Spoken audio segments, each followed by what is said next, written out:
Hey folks, Kozzi here, back at last, I guess you could call it, for an Eternal draft. Yeah, I know, it's been a while. It's been over a month since I've last recorded a draft. I went through a period where I wasn't loving the game a lot, and I decided it was better for all of us for me to take a break rather than to express my crankiness on camera and focus on other things for a while. But I've been playing a little bit more socially for a while. I started to enjoy myself and thought, you know what, time to actually make some content that hopefully you guys will enjoy. It sounds a little bit depreciative of what I've made before, but I know that the bread and butter of pick one, pack one is to be punching out drafts, so it's about time we return. Wow. Okay. I've been playing a lot of Stonescar on my journey back to Master, and this looks as though I'm either going to end up in Stonescar or Feln. Umbran Reaper is a phenomenal card. 5 cost 5/1 flyer. Don't look at the health. The health doesn't matter too much. A lot harder to cast in Limited now that we've had patch 1.18 come out. The Treble Shadow is not free. It's really important to note that. Getting to triple of any type of color requires a bit of dedication, especially by turn 5. But when this dies, it's a massive swing. It's 10-point swing. I could be convinced that Execute is the other pick here, given that Umbran Reaper is a little bit of a corner case. But Umbran Reaper is one of those games that can just outright win you the game. And so I think it's the reason why I'm going to look in that particular direction. Next up, we have a couple of good cards to choose between. We have an Auric Sentry, which is passable. We have a Windshaper, that's another card that has been adjusted thanks to patch 1.18. It's now a 4 cost 2/4 rather than a 5 cost 2/5, which is a significant upgrade. Or down in the commons, we have a Ravenous Thornbeast, a Swiftblade, and a Cobalt Acolyte. I'm a big fan of the Thornbeast. It's staying on color. It's telling whoever is on my left to stay out of shadow, hopefully. I know it doesn't quite work like that because we have the variance of the multitudes of packs to allow this not to be a synchronized draft, but it does contribute in that regard. Divining Rod. 6 cost +3/+3. Summon. Play all units in the top 4 cards of your deck that share a skill. Discard the rest. No, thank you. Out of these, there's only 2, 3-ish playable cards. Eastwind Herald's okay, Hero Fledgling's okay, Zen Destroy is very good, and Cloud of Ash is circumstantial. So we'll pick the best card in the pack that's on colour, quite conveniently. And speaking of the best card in the pack being on colour, I believe it's the case with the Amethyst Acolyte again. Granite Monument, rather, is easily the weakest of the monuments in my opinion. 4/1 charge is just too easy to deal with. You compare it to a 4/4 flyer, and it's like, boy, someone is definitely the ugly duckling in the particular brood. So yeah, Amethyst Acolyte, a little bit heavy on the 3s, but it's too early to start to really worry about that. And now we have our first interesting choice. Silverwing Avenger is a very good card. 4 cost 2/2 flyer. It has a summon ability that is really relevant, but we also have a Xenon Destroyer in potentially clogged 3-drop space, and it is worth noting that Shadow generally has a lot of 3s, so I like to try and pick outside of it. That stays on color, but drops a little bit of power. The reality is, the advantage of staying on color is if I open a bomb rare in a different color, I'm free to pick it. And I think that these are close enough. Like, yes, there's a bit of daylight in between the power of these two cards, but this is close enough that I'm happy just to choose to stay on color here.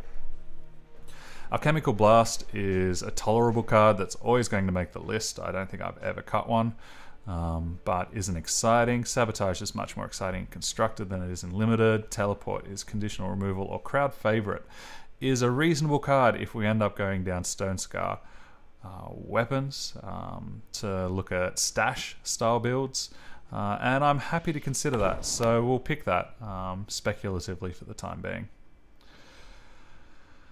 The two best cards here again are in shadow, so it looks like we're definitely in the right color for our seat. It's whether we want to be getting aggressive or defensive. We have a synergy between our Thornbeast and the Stonescar Magus. This works well as a roadblock, which could be the plan that we want to do if I have an Umbrum Reaper. Or if I want to be getting more aggressive, a Blood Beetle is one of those weird cards. If you drop it on turn 1 and your opponent can't block it, it's one of the better cards in your deck, and if you draw it later, it's easily one of the worst. So it's whether I want to go for variance or consistency. I feel as though I've made this sound like a closer pick than what it is. For me, I want the Magus.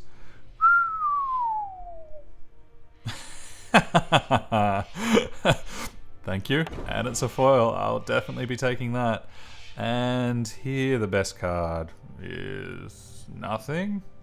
I don't love Treasury Guard. I don't love Mithril Mace.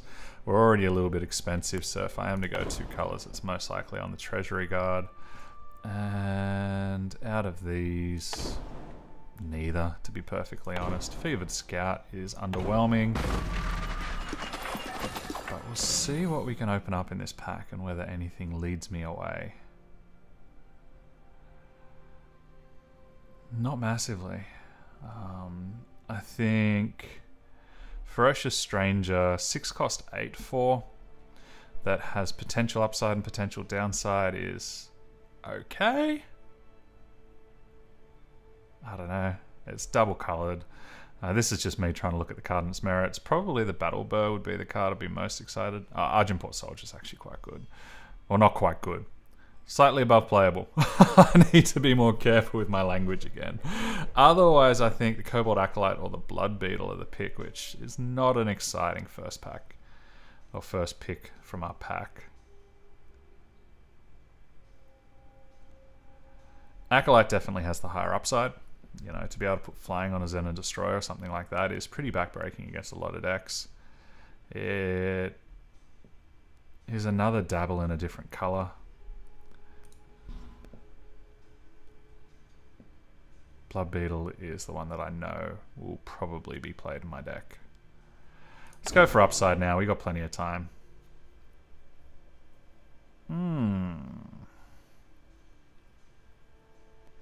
Ooh, shiny.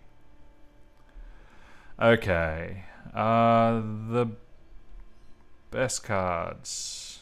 Probably Nesting Abyssal. Not in our colors. Clockroach is quite good too. Needs a little bit of help to turn it into something that's amazing, but it's solid enough. And Lumen Shepherd's also very good. Brightmost Pally is solid as well, as is the Ornate Katana.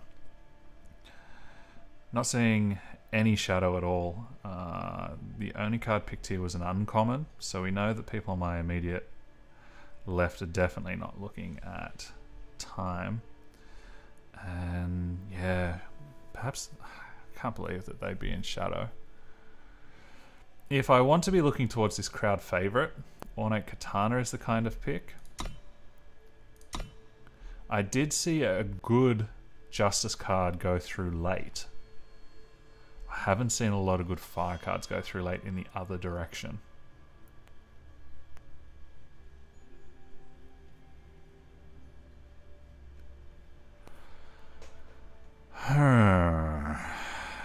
Other than the crowd favorite, I don't have anything that I'm excited for. Otherwise, I could just go that this is a big old sign that they're not interested in time at all. Did I see anything that was good from time earlier on in this draft? There's nothing that screams to me. This is definitely one of the picks where the draft goes in a hugely different direction.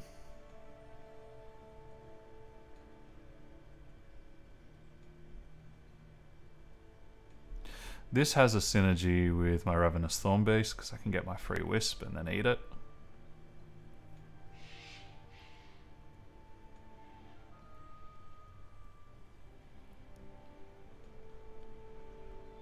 Definitely in shadow, even if I am getting cut in this direction, because I'll get fed for pack 3.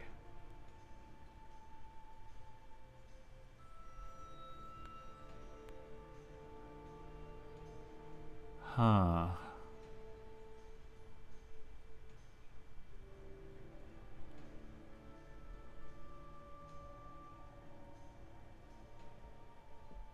I think my choice is something along the lines of whether I want to see whether this color's open and run with it, or whether I want to try and work for this favorite and go, let's assume that we're a stash deck and try and build for it.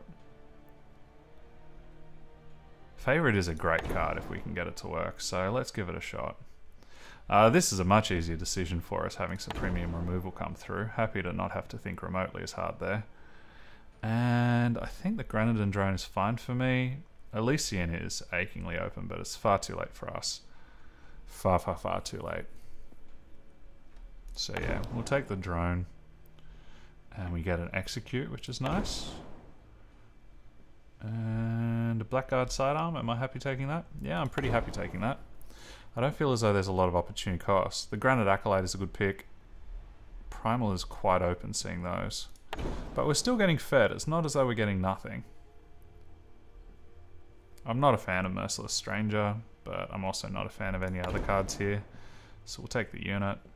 And not a massive fan of any of this stuff here.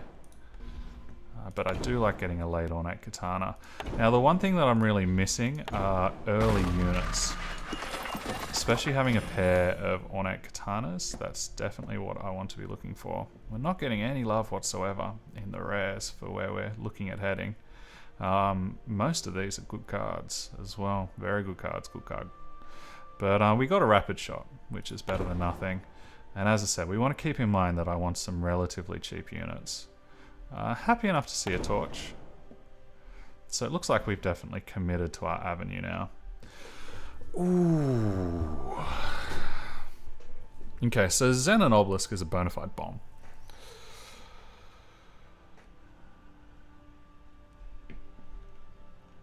But I'm in neither of the colors that ordinarily can splash time well, and I still have some very good cards as alternatives. Tell you what, would have been interesting if I would pick that Lumen Defender earlier on.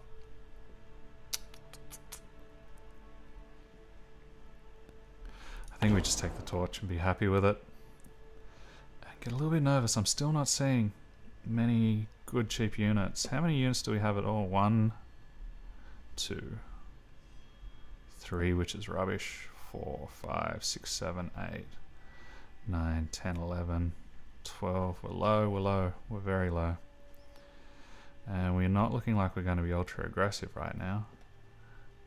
I think that makes me want to err towards the Magma Javelin. It's weaker than the Ornate Katana.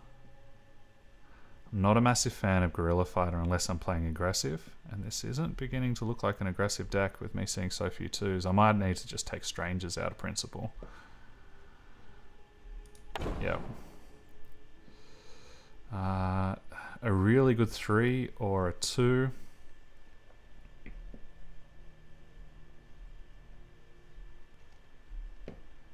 3's too good. That might be a poorly disciplined pick though. Another crowd favorite. Well, that's the top end of our plan, and now I just need to be disciplined. Ah, that hurts. That really hurts seeing that come through that late.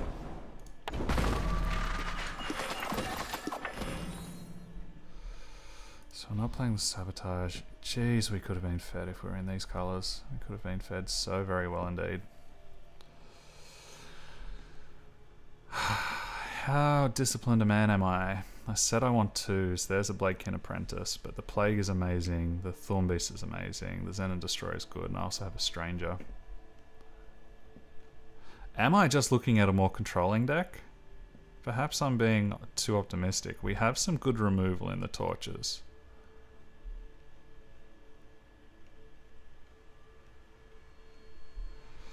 We could go harder on the Stonescar Magus and consider this a turn 5 play. Plague's just too good. It's way too good to pass up.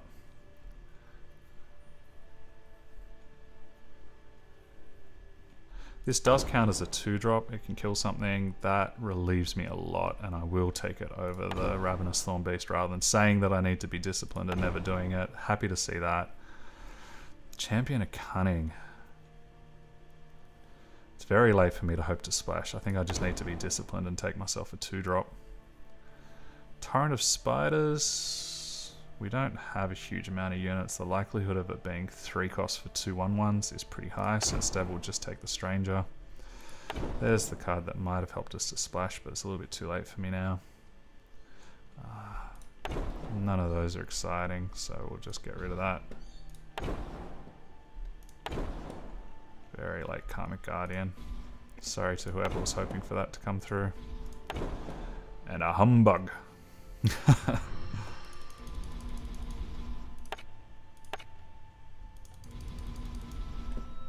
Okay, let's just check that there's nothing obvious that I'm missing in these lists from what I could have picked, and then we'll get into the build. Alright, let's get into things. So, as far as power, it's 14, 15, 16, 17. We probably want to be going 18 with this kind of list with 75s, although I am hoping to cut out some of the rubbish ones. We have 50 cards, so we're looking to cut 5. This deck doesn't feel hyper aggressive, which is a shame because I would have liked that on a Katana, but it will be nice if we can drop another Rebel Sharpshooter, and we do have a combo with the crowd favorite. Dusthoof Brawler is not great if we're on the back foot, which is looking likely enough. Nor is Guerrilla Fighter, but I need to be aware that I have an absolute glut of 3s, so perhaps I need to be looking in this direction and get rid of some of these rubbish 3s. Blackguard Sidearm is a little bit optimistic, but although we still have 18 units, how many cheap things do we have? We've got 1, 2, 3, 4, 5. Not a lot. Not a lot at all. So perhaps the Blackguard Sidearm is going to go. I'd rather the Ornate Katana because at the very least they cantrip for me. Happy with the Destroyers. Although that being said, the Sidearm is amazing with the Destroyers. But I can see quite a few occasions where I'm going to be trying to come back.